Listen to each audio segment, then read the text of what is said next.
You've been on Ozempic for months. It worked at first, then the scale stalled. Now your doctor mentions Mounjaro, and it sounds like the stronger option. But switching is not as simple as replacing one weekly shot with another. The mechanism changes, the timeline resets, and the first few weeks may feel weaker, not stronger than expected. That surprise is exactly where many people get frustrated. This video is for educational purposes only. If you have medical concerns, consult your doctor. I'm Dr. Kim. Let's look at what switching from Ozempic to Mounjaro may actually involve. Why the drugs work differently, why timing matters, and why the early phase can feel underwhelming. Quick note before we start. Ozempic is FDA approved for type 2 diabetes. The same compound, semaglutide, is also sold as Wegovy for weight management. I will be talking about the compound, not just one brand. Start with the mechanism, because that is where the switch gets oversimplified. Ozempic, which is semaglutide, works through the GLP-1 receptor pathway. GLP-1 is a hormone your gut releases after meals. It helps signal fullness, slows stomach emptying, and supports insulin release in response to food. Semaglutide acts on that pathway in a much more sustained way than your body does naturally. One major pathway, one major signal. And for many people that works well for a while. Mounjaro, which is tirzepatide, also acts on the GLP-1 pathway, but it adds a second receptor, GIP, or glucose-dependent insulinotropic polypeptide. That means tirzepatide targets two major metabolic signals instead of one. That dual action is the main reason it often gets framed as the more powerful option. In clinical trials, tirzepatide produced greater average weight loss than semaglutide. At higher doses, some studies reported average weight loss around 20% of body weight or more. It also showed stronger average HbA1c reduction in people with type 2 diabetes. That is a meaningful difference, and it is one of the main reasons this switch comes up so often in real clinical conversations. But average does not mean guaranteed. More potent on paper does not mean better for every patient, easier to tolerate, or immediately stronger in week 1. A stronger drug does not always make a louder entrance. So why do people switch? The first reason is plateau. Early on, Ozempic may feel dramatic. Hunger drops, portion size changes, the scale moves. Then months later, progress slows or stops. That does not automatically mean the drug stopped working. Over time, appetite signals, habits, and energy balance can shift. The same dose that once felt powerful may feel much less noticeable later. For some patients, switching to a dual pathway drug may help restart progress. For others, the difference is smaller than expected. There is no universal outcome here. The second reason is side effects. Some people never reach plateau. They just never feel well on semaglutide. Nausea, reflux, early fullness, or general gastrointestinal discomfort can make the medication hard to live with day after day. Tirzepatide may feel different for some patients, but different does not automatically mean easier. Nausea is still common during dose escalation, so switching for tolerability can make sense, but it is not a guaranteed fix. That is worth being honest about before making the decision. The third reason is a shift in clinical priorities. In someone with type 2 diabetes, the main goal may no longer be weight alone. It may be tighter glucose control.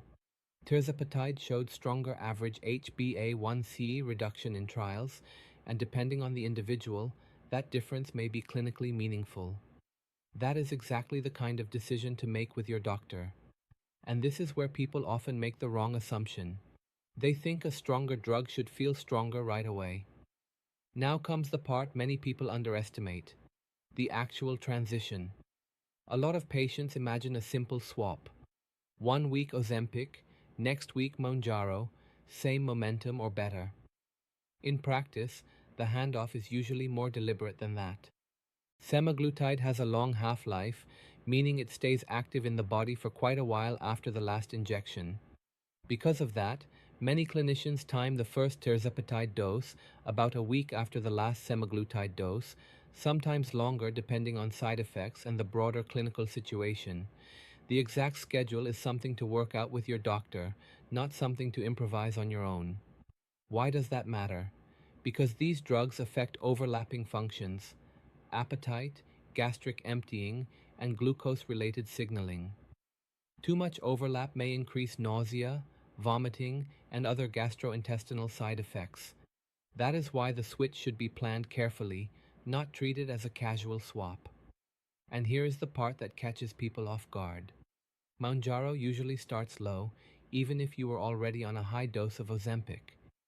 Tirzepatide commonly begins at 2.5 milligrams and rises gradually, often in roughly 4-week steps depending on tolerance. Patients hear that tirzepatide is stronger on average, so they expect the first shot to feel stronger. But that is usually not how it works. Pharmacology is rude like that.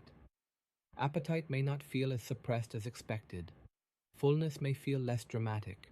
Weight may not move right away. Some people feel as if they went backward. But that does not mean the switch is failing. It means you are at the introductory dose of a new medication, and the body needs time to adjust.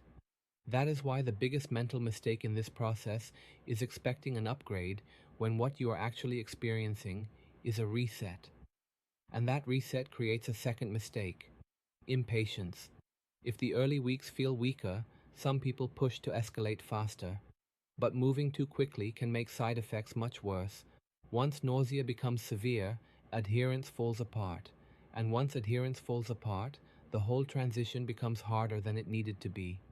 The safer approach is simple: start low, escalate steadily, and let tolerability guide the pace. The body does not care that you are in a hurry. If side effects become hard to manage at any step, that is a reason to pause and talk to your doctor, not to push through alone.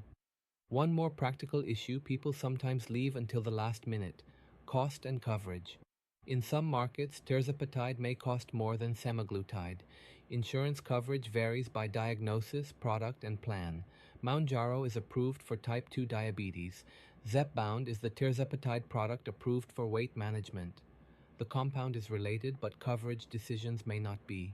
So before stopping your current medication, make sure the next one is actually covered and realistically sustainable for you. Here is the bottom line. Switching from Ozempic to Mounjaro can make real sense for the right patient at the right time, but how you switch matters as much as whether you switch. Plan the timing with your doctor. Expect a reset, not an instant upgrade. Let the dose escalation happen at the right pace, and sort out coverage before you stop what you are currently taking, not after. And remember, early disappointment alone does not tell you the final result. The one thing worth remembering: the first few weeks are not a preview of where you will end up. They are just the starting line. Subscribe for clear, evidence-based medical explanations. Medicine Simplified. This is not medical advice. Consult your doctor.